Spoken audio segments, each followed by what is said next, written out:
Ibu bapak saudara-saudara sekalian, kalau kita melihat cek and recheck, infotainment dan sejenisnya, itu kalau masa pacarannya itu selebriti, Masya Allah, dialah bidadari dalam hidupku, anugerah terindah dalam hidup saya. Ketika sudah menikah, Masya Allah, miliaran biayanya, orang ikut dalam pesta itu sangat mewah dan meriah. Belum 2 tahun sudah saling menghina lagi di medsos. Kenapa? Karena dia salah dalam membina rumah tangga. Biasanya anak-anak kita nikahkan, kamu cinta enggak? Cinta tidak cukup untuk berumah tangga. Sudah punya kerja enggak? Punya kerja tidak cukup untuk berumah tangga. Ya, harus punya ilmunya. Ilmu inilah yang kadangkala tidak disiapkan sebelum menikah. Ilmu minimal laki-laki, dia harus tahu bagaimana kondisinya perempuan kalau haid. Itu kalau perempuan kalau haid, jangan ajak ngomong. Diam aja.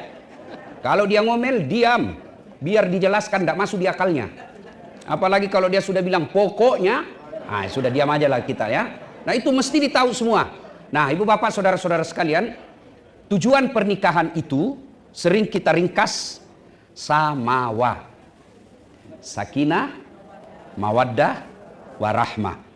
Nah kita tidak tahu ini apa itu sakinah, apa itu warahmah. Samawa, sakinah. Sakinah secara harfiah, terjemahan bebasnya, ketentraman jiwa.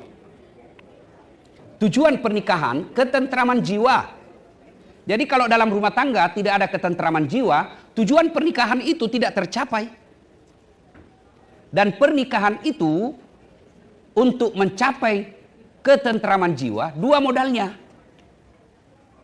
Itu yang tadi sakinah, mawaddah, warahmah. Cinta dan kasih sayang. Cinta itu ibu identik dengan syahwat. Cinta itu identik dengan tubuh yang mulus. Maka tidak ada pernah kita dapati nenek-nenek cinta-cintaan. Tidak. Apa yang abadi adalah kasih sayang. Itu yang abadi. Kalau cinta itu pasti pudar. Maka dalam menikah, ini bagi adik-adik yang belum menikah, itu kata Nabi, nikahilah seseorang karena 4 perkara. Yang pertama, lihatlah kecantikannya. Li jamaliha, lihat cantiknya. Cantik ini penting, tapi tidak boleh prioritas. Kenapa? Cantik ada batasnya. Cantik itu temporer, ada waktunya. Bapak-bapak, Pak, yang sudah 65 tahun, istrinya 60 tahun, cantik mana istri Bapak 40 tahun yang lalu dengan yang sekarang? Bohong Bapak kalau katakan sama. Pasti karena Bapak takut sama istri. Ini bohong Pak. Ya, pasti. Jadi perlu itu cantik. Kenapa? Dia hampir 24 jam depan kita. Bangun dia lagi. Mau tidur dia lagi. Pulang kantor dia lagi. Sarapan dia lagi. Hampir 24 jam depan kita. Jadi kalau jelek pasti cepat bosan. Cantik tidak boleh jadi prioritas. Kenapa? Cantik ada batasnya. Yang kedua, cantik itu subjektif. Menurut Bapak cantik, menurut saya belum tentu. Ya kan? Ada laki-laki yang senang hitam-hitam. Ada laki-laki yang senang yang putih. Ada perempuan yang senang yang sawo matang. Ada yang senang yang putih bersih. Ya, maka subjektif. Yang kedua kata Nabi, nikahilah dia karena keturunannya. Penting cari keturunan, tapi tidak boleh prioritas. Orang Jawa katakan, lihat bebet, bibit, popotnya. Ya kan? Tapi tidak boleh jadi pertimbangan utama. Kenapa? Ada orang bapaknya Nabi, anaknya jadi pengkhianat. Nabi Nuh. Ya kan? Ada orang bapaknya pengkhianat, anaknya jadi Nabi. Nabi Ibrahim. Iya toh? Penting lihat siapa bapak ibunya, tapi tidak boleh prioritas. Yang ketiga, pilihlah karena kekayaannya. Kaya penting, tapi tidak boleh prioritas. Kaya dia Ustadz. Sampai generasi ke-7 dia tidak akan miskin. Masalahnya dia generasi ke-8.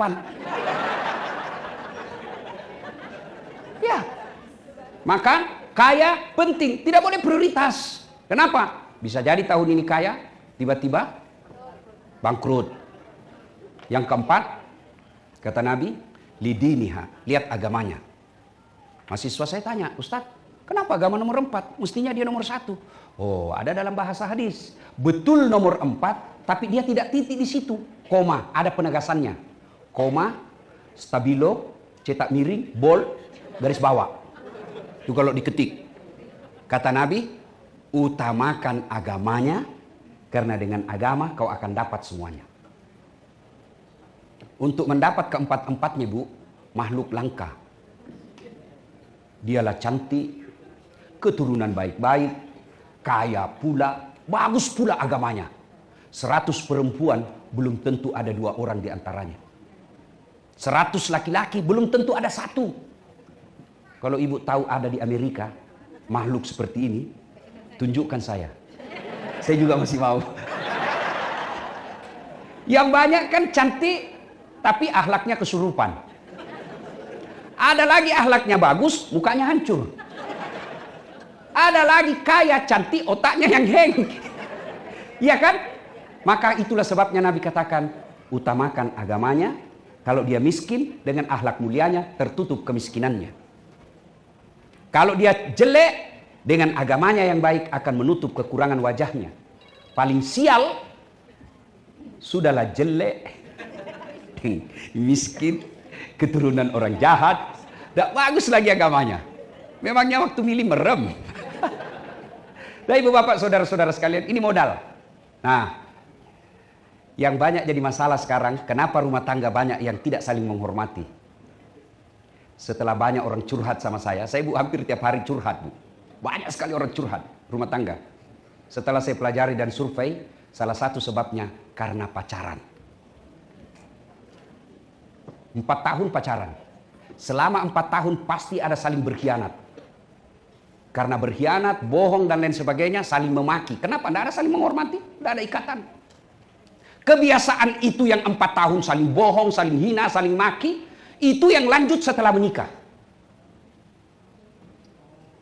Ada tidak rumah tangga yang tidak pacaran? Banyak. Orang tua dulu, tidak ada itu pacar-pacaran. Ketemu bapaknya, sudah besar anakmu ya? Oh iya, anakku juga sudah gadis, sudah atur nikah. Bahagia. Ada, saya. Itu salah satu sebab saya dekat dengan Ustadz Mutakhir. Karena istri saya dapat di pondok beliau, pengajiannya. Saya pergi ceramah. Jadi saya 7 tahun galau cari istri, Bu. 7 tahun. Akhirnya, saya mau pergi ke Malaysia, ceramah. Bersama profesor guru saya. Tiba-tiba prof saya berkata, Ustadz kau menikahlah. Tak enak kau nasihat perkawinan baru kau tidak ada istri. Saya bilang, ini orang tak sia juga prof, tidak harus mati dulu. Ya kan? Oke, tapi masalahnya tidak ada ini. Sudah, kata profesor saya, ada sepupu saya hafal Quran di Gorontalo. Oh boleh, kasih kenal saya. Pulang dari Malaysia kita kenalan. Baik, pulang dari Malaysia saya lagi mengajar, tiba-tiba masuk SMS beliau. Belum ada WhatsApp waktu itu. Ustadz, kita pergi ke acara nikah massal. 40 pasang, Bu. Pergilah saya. Tidak ada undangan untuk ceramah, saya hanya hadir untuk menemani profesor saya. Duduk saya, tiba-tiba bapaknya Ustadz Mutakhir, sambutan, Ustadz Arif. Terima kasih kepada Ibu Haji Nadirah yang banyak membantu pesantren ini. Saya bisik profesor saya, Penny Haju namanya. Prof, siapa itu? Satu-satunya perempuan yang disebut ucapan terima kasih. Oh itu ibu yang banyak membantu pesantren. Itu ada anaknya di Gontor, hafal Quran. Kasih kenal saya, Prof. Dia bilang, Prof, bagaimana sepupuku? Mana saja yang cepat, Prof. Ini kisah nyata saya, Bu. Ya, sudah, saya kenalan sama itu ibu. Hari Ahad. Jumat, saya khotbah Jumat bahas tentang kecemasan dalam hidup, sangka buruk kepada Allah. Selesai sholat sunnah ba'da Jumat, saya merenung. Saya kena ceramah saya ini. Sudah, saya putuskan pergi melamar. Saya telepon ibu saya, Mak, melok kalau letu, saya mau pergi melamar. Nikah? Siapa? Ada, penghafal Quran ini. Napuji moko gak? Dia suka kamu kah? Makanya mama doakan saya. Ilo doangan nak, bukanlah. Pergilah saya bilang sama sopir saya, kau tahu Limbung? Tahu, kita ke sana. Sampailah saya di sana. Begitu saya masuk rumahnya, saya naik ke lantai 4, saya ceritakan, Bu, bolehkah saya cerita rahasia? Padahal baru pertama saya ketemu di acara itu. Itu ibu yang jadi mertua saya sekarang. Kenapa? Ada rahasia ini, Bu. Saya malu kalau ditolak kan? Ya kalau cuma berdua hanya dia yang tahu. Ceritalah saya berdua. Sudah cerita siapa saya, cerita-cerita. Lalu saya sampaikan, waktu itu belum ada YouTube saya. Belum ada akun saya. Bu, saya dengar Ibu Haji ada anaknya di Gontor 2 penghafal Quran. Oh ya, ada itu anak saya. Alhamdulillah. Langsung saya bilang, Bu, saya ini niat Ibu Haji, saya mau lamar anaknya Ibu. Apa kata Ibu itu? Alhamdulillah, doa saya ketika umroh diijabah Allah. Memang ketika saya umroh saya berniat berdoa di depan Baitullah. Ya Allah, kalau ada orang yang suka anak saya dan baik agamanya, saya terima. Langsung dalam hati saya, aman.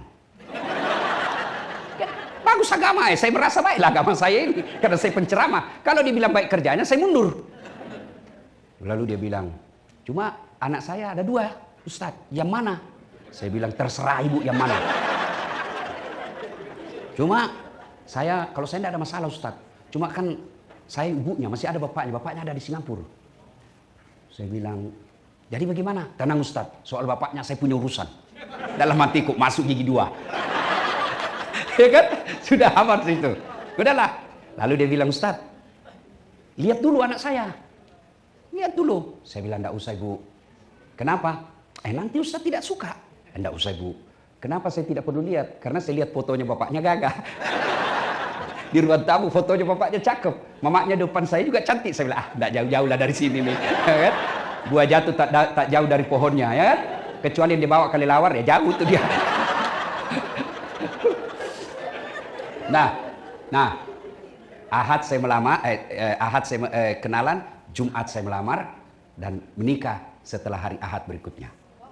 Tidak pacaran sampai sekarang, kita saling menghormati. Coba lihat anak-anak kita sekarang. Masih pacaran sudah panggilnya papi mami. Itu yang Ibu mau. Nah, Ibu Bapak, saudara-saudara sekalian, istri saya itu Bu, Allah Karim. Saya hebat begini bukan karena saya hebat, karena istri saya. Mana bisa kita ceramah kalau istri kita teror? Mana bisa saya ceramah begini, begitu 5 menit sebelum tampil dia menelpon, pulang kau. Pulang. Pulang. Kenapa? Kesetrum istri anakmu. Itulah fungsinya istri, memberikan ketentraman jiwa. Istri saya Bu, boleh kalau ada Ibu tahu ke tetangga saya biasa malu. Itu biasa kan saya berangkat jam 4 subuh Bu, kadang-kala sudah pergi kalau kejar penerbangan pertama. Jam 4 subuh, saya pergi, diambil itu ranselku, dibawa. Nggak usah saya yang berat, karena banyak elektronik dalam. Apa dia bilang? Nggak apa-apa, nggak ada artinya ini Ustadz, dibanding beratnya hidupnya Ustadz menanggung kami. Masya Allah. Saya naik mobil, itu pasti dia cium dulu tanganku. Sudah itu dia cium jidatku. Sudah itu mata kiri lagi. Mata kanan lagi. Ini agak lama. Allah Karim. Wallah Pak. Tiap hari semalam menikah. Meskipun semalam saya bertengkar. Pasti itu. Biasa saya malu-malu sama tetangga sama sopirku. Sudah itu cukup? Tidak. Dia usap dada saya. Lalu dia bilang, Ustadz, ridhoi saya. Meskipun semalam saya bertengkar. Bohong saya kalau tidak pernah bertengkar. Pernah juga. Tapi ketika saya mau pergi, hilang itu rasa pertengkaran. Kenapa? Belum tentu saya bisa hidup kembali ke rumah. Ustadz, ridhoi saya. Ridhoi saya. Dia tidak akan tutup pintu mobil sebelum saya bilang, iya, saya ridhoi kau sayang.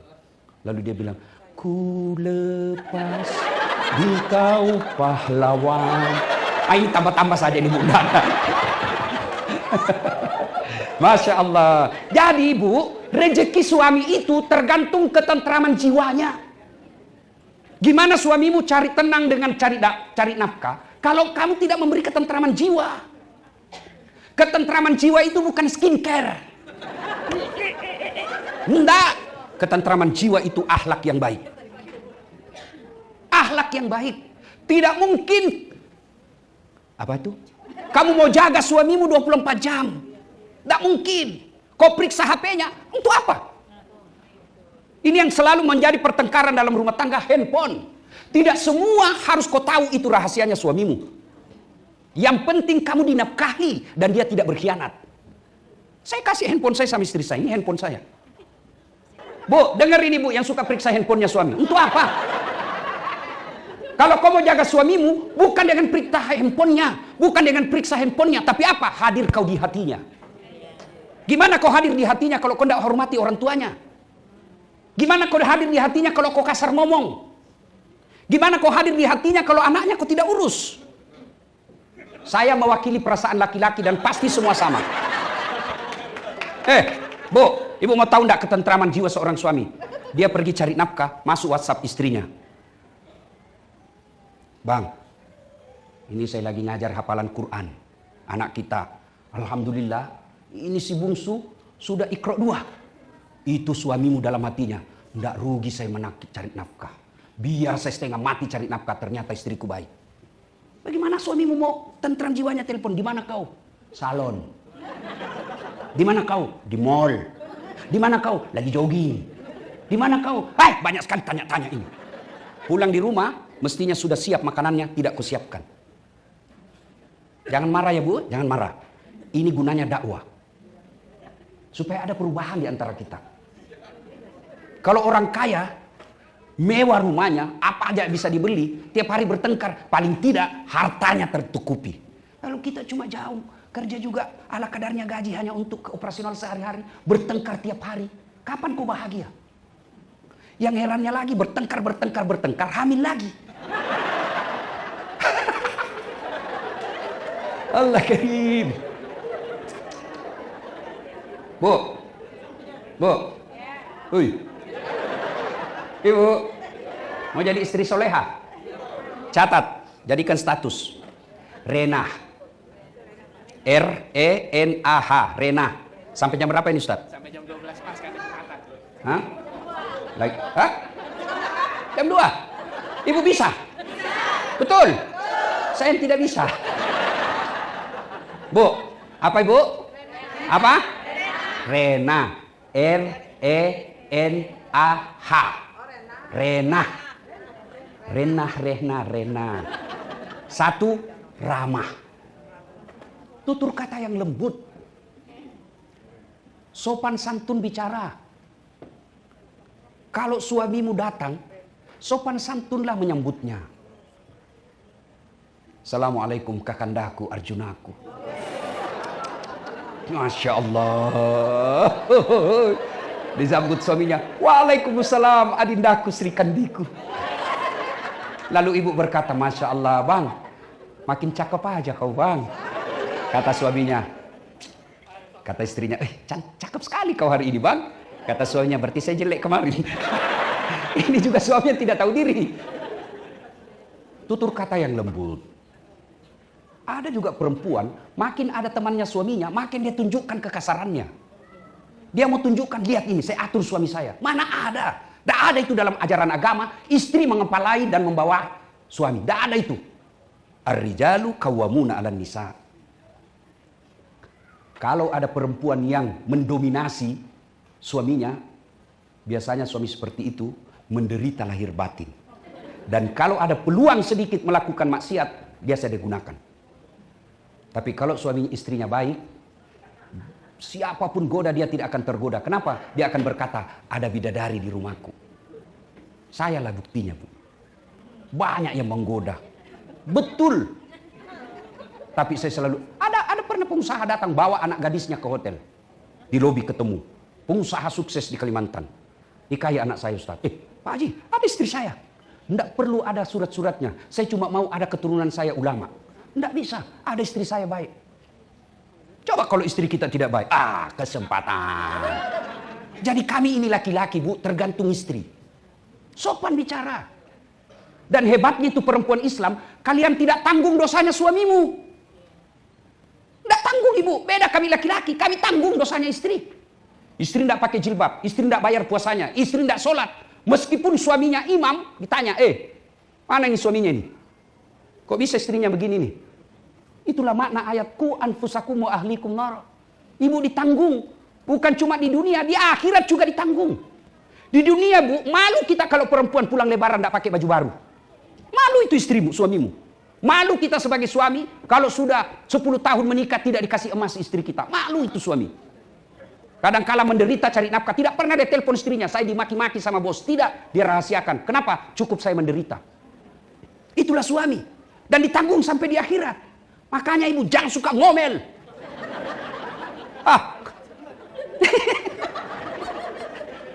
Bu.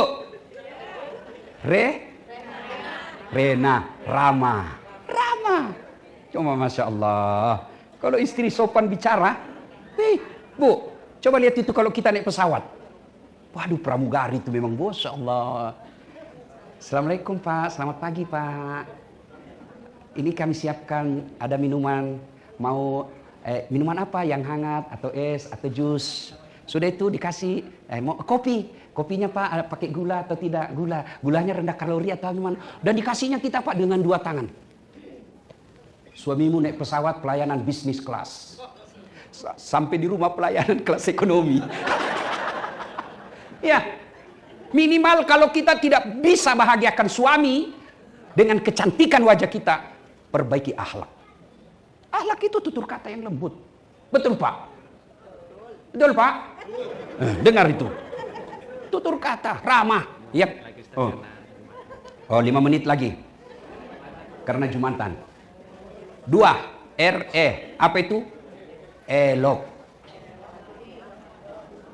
Apa artinya? Dia pandai memasak, berpenampilan cantik dan menarik di depan suami. Bahkan Nabi katakan, wanita soleha itu adalah mereka yang menyenangkan hati ketika dipandang wajahnya. Sayang 1000 sayang, perempuan cantik kalau dia mau pergi muktamar. Cantik kalau dia mau pergi pengantin. Begitu mau tidur sama suaminya, la haula wala quwata illa billah. Daster tinggi sebelah, ndak sikat gigi, kadang-kala dikasih bedak itu yang tebal di sini, ada lubangnya di matanya, ada timun, nonton TV, pegang remote, angkat kaki. Kata suaminya, astagfirullah, begini aja jodoh saya. Bu, halo? REN. Apa itu? Nikmat. Perempuan soleha pandai memasak masakan kesenangan suaminya. Makanya telepon mertua. Itu saya setelah menikah, ibu saya itu dia panggil menantunya. Nah, itu hebatnya ibu saya, Bu. Dia tahu semua masakan kesenangan anaknya. Itu anakku itu yang begini, dia senang ini. Kalau saya, dia tahu apa kesenangan ikan kering. Kalau dia marah, kasih ikan kering, tumis baik-baik, berhenti marah itu. Kasih kayu sayur bening. Dia tahu, sekarang ibu-ibu malas masak. Ibu-ibu masih ingat ibu-ibu dulu? Mau bikin kopi, oh susahnya ibu. Saya lihat itu ibu saya kalau mau bikin kopi, ke pasar dulu beli kopi. Sudah jadi kopinya? Belum. Dijemur dulu. Tidak digoreng, dijemur dulu Bu. Sudah dijemur, baru digoreng. Sudah jadi kopinya? Tidak, baru ditumbuk. Sudah ditumbuk, sudah jadi? Tidak, ditapis. Tapisnya lagi pakai itu baju bodoh. Baju khas orang Bugis yang tipis itu, ikat. Sudah itu sudah jadi kopinya? Tidak, dijemur lagi. Sudah itu baru dimasakkan air. Masaknya bukan tidak pakai kompor gas, pakai kayu. Iya toh? Sudah jadi kopinya. Masya Allah. Ke pasar dulu, berjam-jam dibikin prosesnya. Tapi bapak-bapak dulu belum ke sawah, sudah ada kopinya yang panas mengepul di mejanya. Ibu-ibu sekarang tinggal beli itu kopi saset 3 in 1, ada kopinya, ada gulanya, ada susunya, tinggal diseduh, belum juga dibikinkan suaminya kopi. Makanya jangan heran bapak banyak di warkop atau di kafe-kafe dia minum kopi. Kenapa? Istrinya enggak bikin kon kopi. Saya tanya bapak-bapak, kau enggak dibikinkan kopi? Dibikinkan si Ustadz di rumah, cuma ya kopi diminum, ngomelan dirasa. Bu, belajar masak-masakan. Ustadz, boleh enggak beli-beli? Boleh, tapi ibu dapat pahala apa? Kalau ibu masak, bukankah ke pasar langkah-langkah kaki itu ibadah? Bukankah ngangkat pakaian itu ibadah? Bukankah masak itu ibadah? Bukankah itu berkeringat ibadah? Sehingga kalau semua proses masak itu jadi ibadah, banyak pahalanya ibu. Kalau beli saja, ibu dapat pahala apa? Boleh selama suaminya senang. Sekarang di Indonesia saya lihat sekarang, mau pulang suaminya ditelepon, bang mau makan apa? Senanglah kita, wah dimasakkan. Ternyata GoFood.